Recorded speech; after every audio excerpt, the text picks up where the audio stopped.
Matapos ang awkward moment sa pagitan namin ni Roel kanina at nang makuha na namin ang aming report card, napagkasundoan namin tatlo ni na Miguel na pumunta muna sa mall.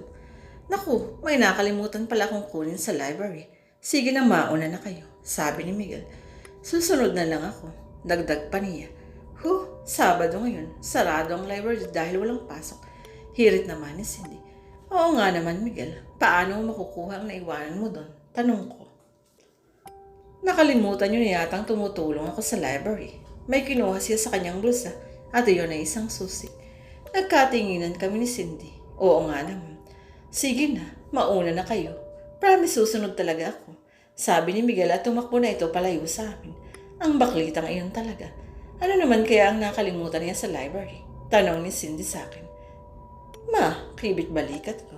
Walang ano-ano ay biglang humampas ang malakas na hangin at taga kong dinapuan ng kaba. Bakit kaya? Hindi nakasunod si Miguel sa lakad namin kanina. Nag-text siya sa amin ni Cindy na may emergency raw sa bahay nila, kaya hindi na siya makakasunod pa. Mabilis na dumaan ang linggo. Kinalonisan ay tamad na tamad akong pumasok. Ewan ko ba, dati-rati naman ay ganadong-ganado akong mag-aral. Parang may nagbago.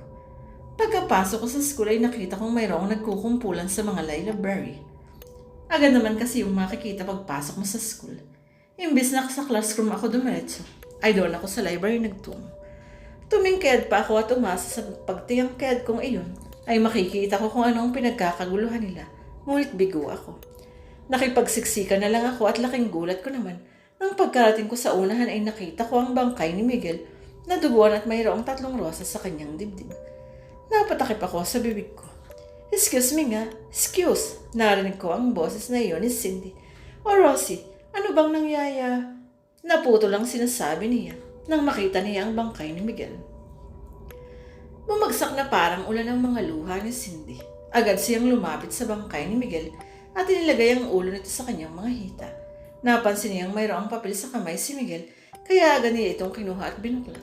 Mas lalong rumagasa ang mga luha ni Cindy nang basahin niyang nakasulat sa papel. Lumapit ako sa kanya. Cindy, mahinahong tawag ko sa kanya. Sumulyap sa akin si Cindy. Niyakap niya ang bangkay ni Miguel at humagulhol ng iyak. Pinulot ko ang papel na kabibitaw pa lamang ni Cindy at binasa ang nakasulat doon. Kung hindi ako nagkakamali, sulat kamay ito mismo ni Miguel. Cindy, alam ko mahirap paniwalaan kung sasabihin ko sa iyong mahal kita. Maging ako ay hindi makapaniwala pero yun ang totoo. Isa akong bakla. Oo, inaamin ko. Pero noon yun, hindi ko alam kung kailan at paano kita minahal. Pero nang dahil doon, naging lalaki ako. Nakakatawa pero seryoso ako. Ikaw ang dahilan kung bakit naging straight ako. Ikaw ang dahilan, Cindy. At ngayon gusto ko sanang hingin ng matamis mong oo. Kung papayag ka, pwede ba kitang maging girlfriend, Cindy? Hindi ito love letter. Para itong speech. Tumingin ako kay Cindy. Patuloy lang siya sa paghagulhol. Maging ako ay napapaiyak na rin. Ayoko pa naman na umiiyak ako sa harapan ng maraming tao. Kaya tumayo ako at dumakbo papalayo habang daladala ko pa rin ang papel.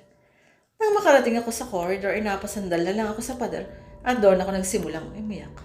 Kuyom ng mga kamay ko ang sulat ni Miguel para kay Cindy. Nasa gitna ako ng pagtangis nang biglang bumukas ang pinto na nasa gilid ko. Napatigil ako sa paghagulhol. Ilang segundo ko iyong tinignan bago ko itutuluyang nilapitan. Dahan-dahan ko iyong nilapitan at sumilip. Nakita ko ang isang lalaki na nakatalikod sa akin. Nagsalita siya bigla. Cindy. At doon napag-alaman kong si Miguel pala yun. Alam kong mahirap paniwalaan kung sasabihin ko sa iyong mahal kita. Maging ako ay hindi makapaniwala. Pero yun ang totoo. Isa akong bakla. Oo, inaamin ko. Pero nun yun, hindi ko alam kung kailan at paano kita minahal. Pero nang dahil doon, naging lalaki ako. Nakakatawa pero seryoso ako.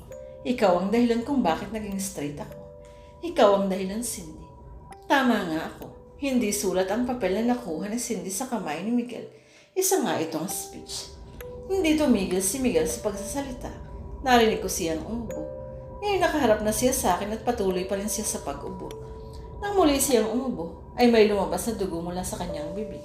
Halatang nagulat si Miguel sa kanyang nakita. Kahit ako'y nagulat din.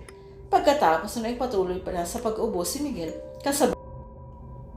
Mas lalo akong nagulat nang biglang lumipad sa ere si Miguel. Sa isang sulok ng silid ay nandoon si Agatha na sinusundan lang ng tingin si Miguel na nasa ere at sumisigaw. Nang muli kong tingnan ang kinalalagyan ni Agatha, ay wala na ito roon. Inilibot ko ang tingin ko sa buong silid at laking gulat ko nang biglang bumalandras sa akin ang nakakatakot na mukha ni Agatha.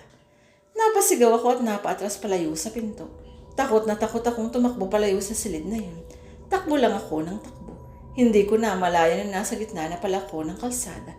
Rosie, lumingon ako at laking gulat ko nang makita si Rowell. Tila parang bumagal ang nakapaligid sa akin.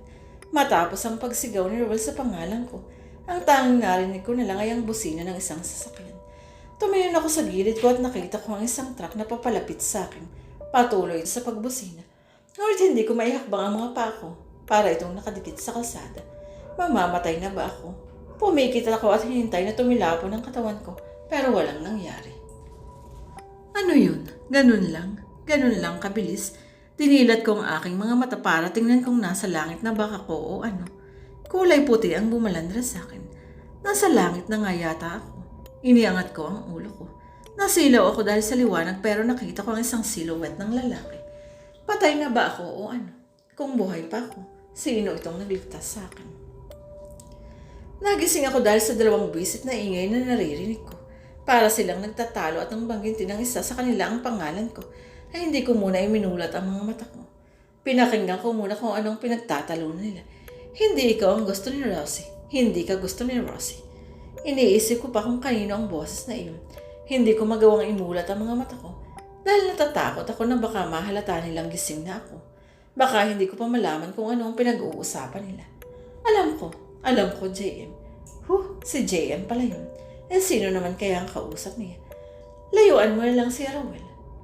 Si Rowell yun? Bigla akong naalala ang lahat. Kamunting na pala akong masagasaan ng isang truck. Sino kaya ang nagligtas sa akin? Nilalayuan ko na siya, JM. Ginagawa ko ang lahat para layuan siya. Gusto kong umiyak ng dahil sa narinig kong sinabi ni Rowell. Ayoko siyang lumayo sa akin. Nasasaktan ako. Ayokong nilalayuan niya ako. Tama ang ginawa mo, Rowell.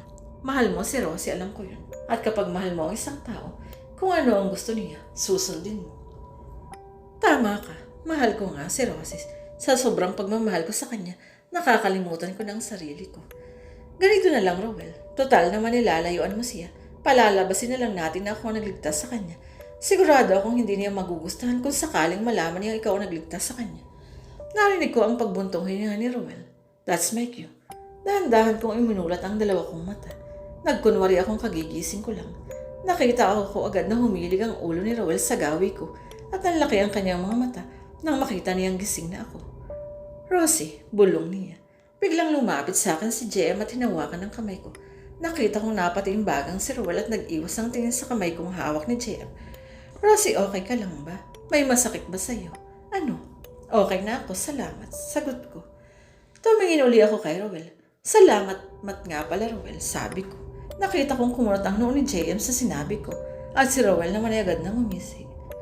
Bakit ka nagpapasalamat kay Rowell, Rosie? Tanong ni JM. Nangangapa ako ng alibi nang biglang dumating si Cindy na lumilingalinga sa may pintuan at mukhang hinahanap ako. Thank you, Cindy. Rosie, sigaw ni Cindy at naglakad siya palapit sa akin. Namumugto pa rin ang kanyang mga mata. Malamang ay dahil yun sa pagkamatay ni Miguel. Nagulat ako nang bigla niya akong yakapin. Akala ko mawawala ka na. Akala ko tuluyan akong mawawala ng kaibigan. O na si Agatha. Sumunod si Miguel. Hindi ko nakakayanin kung pati ikaw ay mawawala rin.